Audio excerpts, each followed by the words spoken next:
like tensed up like someone was gonna hit me when I walked through that door. Really? Yeah, but I thought I was gonna walk into the door. But maybe it was just like the shadow that I saw. Maybe.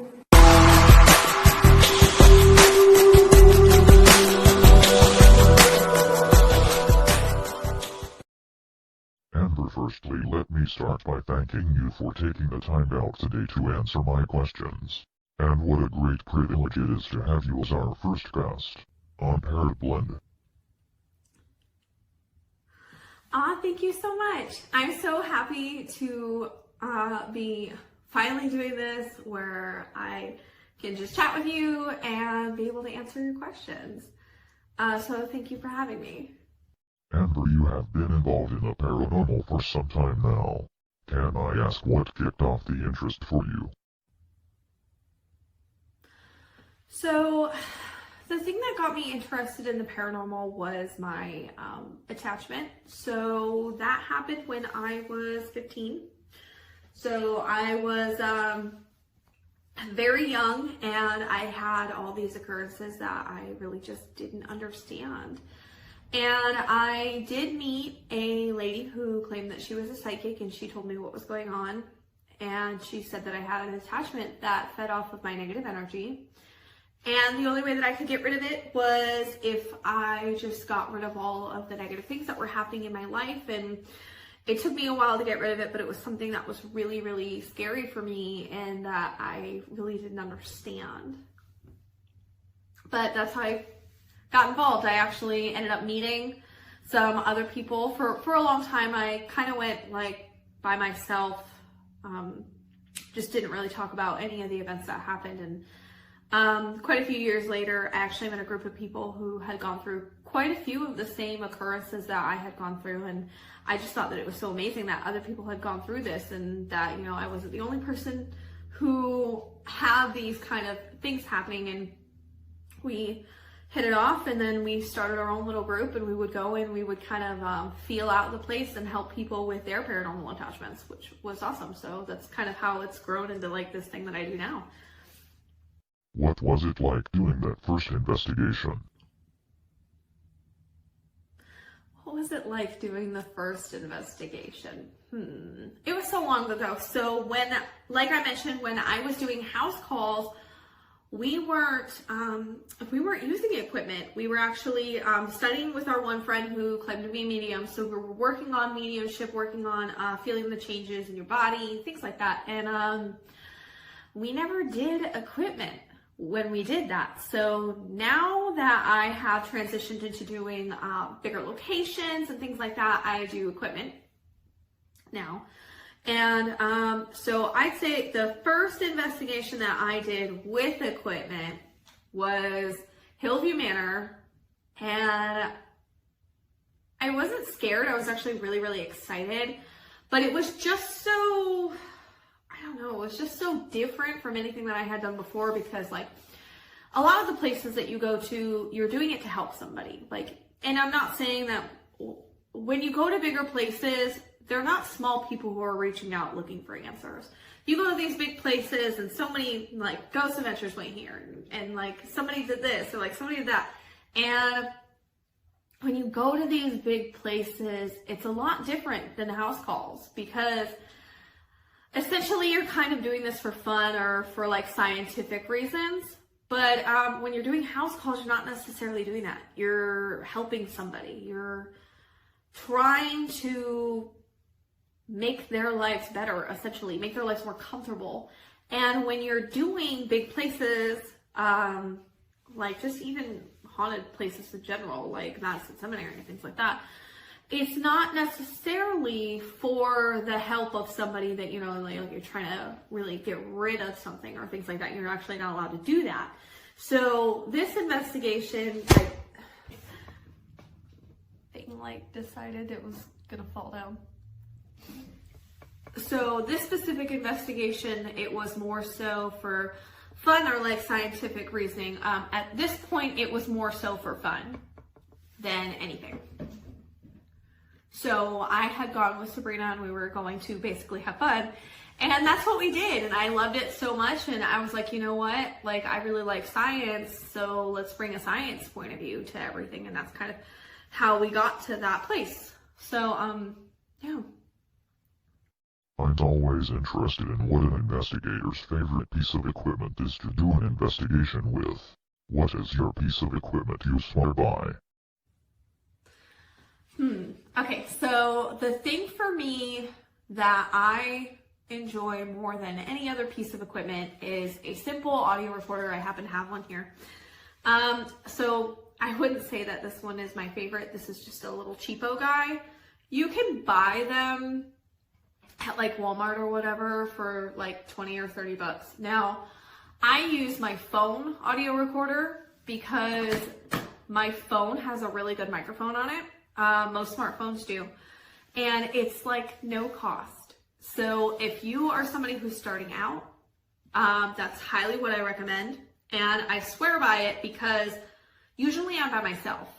So if I'm by myself in a building, and obviously I'm a female, if I'm by myself in a building and I'm recording audio and all of a sudden you hear a male talking, like you shouldn't be hearing that. And it's really, really hard to dispute. So to me, that classifies as evidence because there is no reason why you should be hearing a male speaking if I'm the only person in the building and I clearly don't sound like a male. So to me, it's just so crazy that not everybody's on this big thing about EVPs because I love EVPs. They're definitely what I use in my go-to. Are you skeptical of the claims others make of their findings?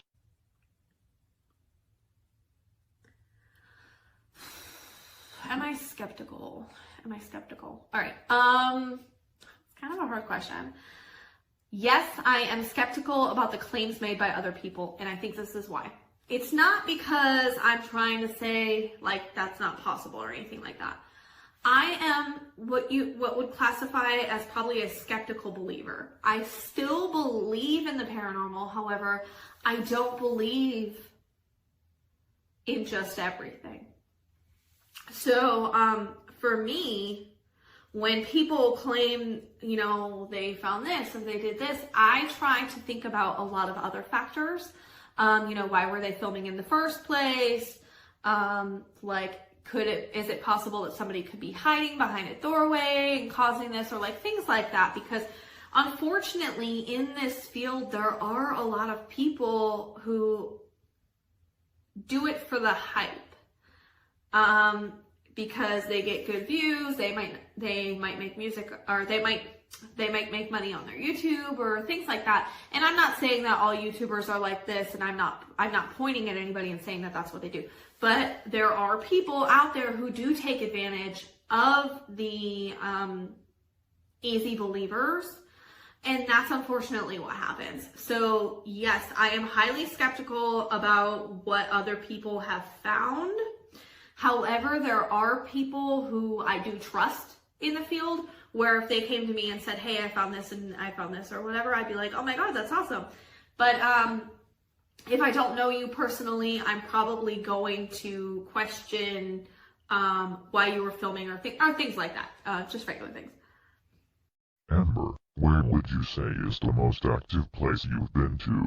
That's a hard question. All of these are like hard questions. Because every place that you go to, so you probably know this, every place that you go to is not going to give you activity. So, especially when you're dealing with residual hauntings, it has to be like a certain time, or the circumstances have to be just right in order to get activity. So it's hard to classify what is the most haunted, because when you think of haunted, you think of activity. But in the same hand, activity happens when it wants to happen, not necessarily all the time, like people might assume. I'd say for me, the most active place where I always get evidence would be Hillview Manor. And it's because I have gone there so often that they are used to me. I know that sounds ridiculous, but I used to live in the town of Newcastle where Hillview Manor is located. I live. Read any good paranormal books or watched any good paranormal TV shows or any movies recently? I'm not somebody who watches TV shows, unfortunately. I just think a lot of them are dramatized, so I'm very, very selective about what I watch. Books, I have a lot of books, but my books are more so on like witchy type things. They're not really about like paranormal, so I don't have any, I'm sorry. Let's talk about Ouija boards. I know they are quite controversial, but what do you think about Ouija boards? Portal to the demonic world? Or simply a toy, or even just ridiculous? What is my personal opinion about Ouija boards? How do I put this nicely? So I had actually never used a Ouija board up until recently, this past year. Sorry, somebody's working on something. So, I get this question all the time about whether or not Ouija boards are real. So I am somebody that likes to know for a fact whether something's real or not. I don't like going based off of what other people tell me because I'm not that type of person. So I want to experience it for myself. I purchased a Ouija board, used it for 7 days straight, and got absolutely nothing. I then started thinking about different factors, and I took to Instagram for that. I asked people advice on how to get a Ouija board to work because I couldn't get it to work. And there were so many things that people said. Some people said you have to make the room warm and inviting. You have to light candles. You have to light 4 candles. You have to call coroners. You have to light incense. You have to do it at 3 in the morning. You have to do it at midnight. You have to do it with multiple people. You can't take your hands off the board. You can't leave it open. All this stuff, and I did them all, and nothing happened. In my personal opinion, I believe they're whack. I don't believe in them being a actual piece of equipment that you can use for good, credible evidence. I'll put it that way. I think, so I actually read online because I was trying to understand. I think scientists have explained Ouija boards to work with something called ideomotor effect, which is when you are subconsciously answering yourself in your brain and your body moves without you realizing it. So like a hypnic jerk or things like that would classify as an involuntary motion, which would be ideomotor effect. So basically, the theory is that you are answering yourself because typically someone is asking questions that they kind of already suspect, but don't necessarily have proof on. So that's where that comes from. Now, a lot of people say that it's the people who are using the board that are moving it. So that's why I was doing it alone, because I knew that I wasn't going to move it, and I didn't get anything. Now, I wanted to test that. So what I did is I took it to a haunted location because I thought, well, maybe I'm just using it somewhere where it's not haunted. But the theory is that you can use it anywhere and speak to spirits, right? So I took it somewhere haunted. So I took it to Whisper's Estate, and I got the tour guide lady to use the Ouija board with me because she was a believer in the Ouija board, which is fine. And we used it, we blindfolded ourselves, and I turned the board so that way I had no clue where the letters were. And sure enough, it landed on empty space almost every time that the planchette would move. I assumed it was landing on stuff, but when I had gone back and watched it, it actually was landing on empty space and nothing that was related to the questions. I also didn't receive any EVPs or anything. I had equipment set up during that time and I didn't receive anything. So I think that Ouija boards, I'm not saying that anybody that has had an experience with Ouija boards is whack. I'm not saying that. I'm saying that in my personal experience, I do not believe Ouija boards yield actual results. However, in certain circumstances, I guess if you are in the right place at the right time and the conditions are correct, I don't see why a spirit wouldn't be able to use it. But I just think in most cases, it's just not credible enough for me to say, hey, like it's good. Do you think that there are times when the paranormal is more active locally, nationally, globally than others? Conversely, are there times that are much less active? Do I think, I mean, I guess, so I know a lot of people tend to think that when Halloween occurs and like the thinning of the veil and people will say that paranormal activity will happen more often. I don't really know if I believe that. I know that some people say like, oh, 3 a.m. is the witch's hour and you can have activity, but to be very honest, you could go anywhere, you can go in the middle of the day, you can go anytime and you should be able to get activity because hauntings happen whenever it wants to happen. Regardless if it's residual or demonic or intelligent. It's not going to just pick and choose times, I would imagine, where it would be more strong than others, although I can't say that I have evidence against it or evidence that is in favor of it. So I guess I'm undecided on that one. Amber, what tips would you give for someone going on a paranormal investigation for the first time? I'd say start slow. Don't just go and buy a bunch of stuff because some people will buy all the equipment and then they'll go on one investigation and go, oh my God, I don't like this. And then they wasted all that money. And equipment is so expensive. So I'd say save your money. Download an audio recorder. If you don't already have one on your phone, it should come standard. And just go and enjoy yourself. Just question, like, it's hard to do because especially if you're not filming, your memory's not that sharp if you take a little while to go through everything.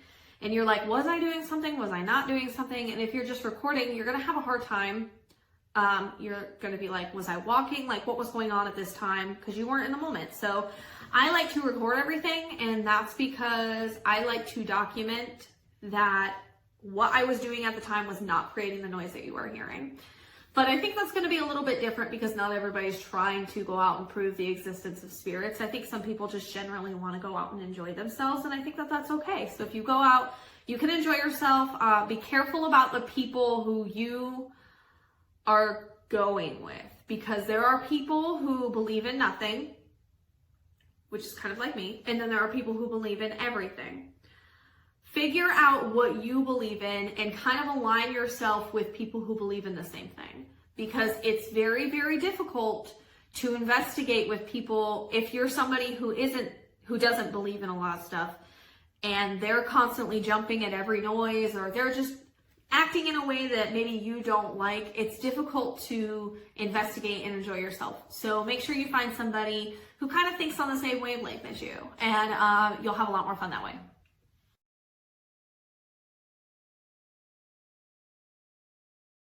Left the nightlight on, so I was like, I'm not gonna be in pitch black. Right.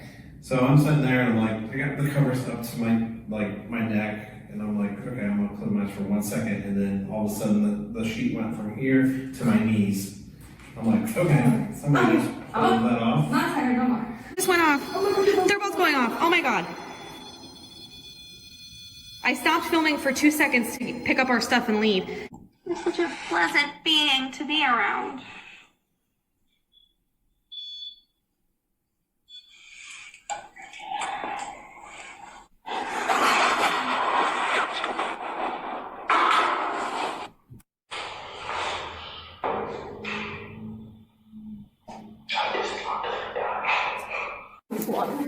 I guess that's the second one. I think it is.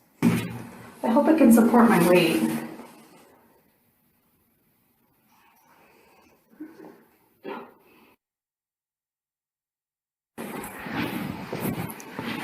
I like tensed up like someone was gonna hit me when I walked through that door. Really? Yeah, but I thought I was gonna walk into the door. But maybe it was just like the shadow that I saw. Maybe. Have you captured much evidence in your time spent investigating the paranormal? Have I captured a lot? Or have I captured much evidence?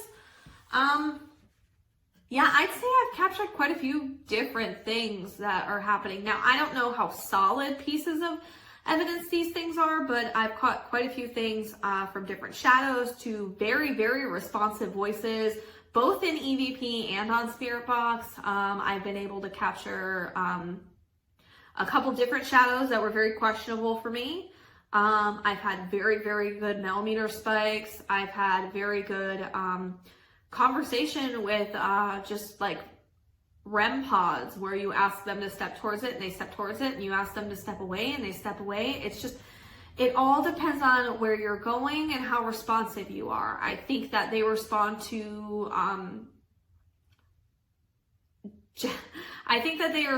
people who are a lot nicer rather than people who are kind of being a little bit aggressive. And that's not my approach, but you know, that's the approach of some people. That's not something that I do, but there's no shame to that. It's just, I think for me personally, they respond to me because I have a lot of energy and they can draw from that energy, or at least I think so.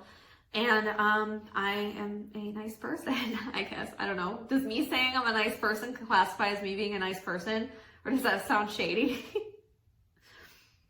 I share the view that most if we believe they are the spirits of the dead, should be no more dangerous in general than random people we meet on the street. But with that said, have you ever had an experience with the paranormal that has really frightened you? Something that has actually felt dangerous or evil? Oh yeah, I definitely think that, you know, a lot of people kind of are like, should I go into it because they think that it's so dangerous, but it's really not that dangerous. Just like driving a car, you can get into an accident. I'd assume it with the kind of the same thing. I think a lot of paranormal investigators know that risk, and we choose to take it because we have fun. But I don't think it's any more dangerous than anything else that anybody else does. I don't think I've ever come home with an attachment. The only time I had that attachment was when I was 15 and I wasn't doing investigations then. So, I mean, I think it's up to the investigator. If you're going in and you're harassing and you're, you know, saying F you and all sorts of stuff, yeah, you're probably going to end up with some sort of attachment at one point or another because that's the way that you're putting yourself out there. But I think that for me anyway, the reason why I've been so successful in not giving it an attachment is because I hold no negativity in my mind. With attachments, they will tend to gravitate towards that negativity and they will use it like against you. And I've just learned over the years to just let go of negativity. Like anything that I've ever had, I just let it go. So I don't hold that. So maybe that's why, but that's kind of like my defense. A lot of people have different things that they do to defend themselves, whether that be prayer or certain stones or meditation or anything like that. But that's kind of just my out view of it. If I'm feeling negative, I will try to let go of everything and then I'll be good. If someone is experiencing paranormal activity, what is your advice for them? If someone is experiencing paranormal activity, in most cases, if you're experiencing paranormal activity in your home and you acknowledge it, it will get worse. I've seen it happen so many times. A lot of people are like, let's bring somebody in, see what we can get, things like that. That's really not going to help you. Your best scenario is to just let it go. Don't acknowledge it. Don't talk to it. Don't do any of that. And it will move on and find somebody that it can communicate with. And it will just be on its own. However, if you communicate with it and you acknowledge it, it knows that you know, and it will try to desperately get your attention more and more so. And I also want you to keep in mind that in most cases, it's not demonic. Please don't just jump on the bandwagon of it being demonic. I think in all my years of ever doing this, I don't think I think only in 2 cases have I ever seen something that I might classify as demonic. There are things as negative entities, but they're not too common. They're more common than demonic entities, but also most of it's just, I mean, if you were a spirit, nobody was listening to you and you were getting frustrated, I mean, how would you feel? So just keep in mind that it's not going to hurt you in any way. The only time that it will hurt you is if you let it. So definitely don't be scared, because being scared is going to make it worse in a sense. But also just let it be. I'd say 95% of the time it's nothing to worry about. Finally, Amber, what keeps you going? What inspires you to keep working in the field? I just think, what inspires me? I think that's a hard question, because I don't want to say I inspire myself, because that just sounds selfish.